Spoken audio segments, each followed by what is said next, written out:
Tēnā koutou katoa, ladies and gentlemen, Honourable Minister, Excellencies, and the presidents of the various business councils, invited guests, and not forgetting Your Lordship, Brigadier General Ratu Ipeli Nele Tekau, tēnā koe Ratu Ipeli. Minister, firstly, I want to congratulate you and your government for this very brave and bold budget. A lot has been spoken about it already, so I would not take a lot more of your time. We are very pleased. The Business Council fully endorses the actions you and your government are taking. The one thing I would like to see, the Business Council would like to see, and I think everyone in the room out there and in Zoom would like to see, is the New Zealand-Fiji bubble to open. Fiji is COVID contained. New Zealand, I would say, is also COVID contained because over the last few weeks, the only cases we've had in New Zealand has been in managed isolation, much akin to what you have in Fiji.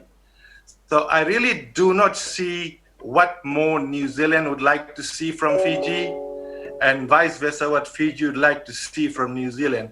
We would like to hear what is holding this show up, because as our Deputy Prime Minister, Right Honourable Winston Peters said, we can't wait for this forever, and we have to get a move on it. So I had actually sent a question via private mail to Lisa, and I had addressed it to actually His Excellency Jonathan Kay in respect of what the New Zealand government would do.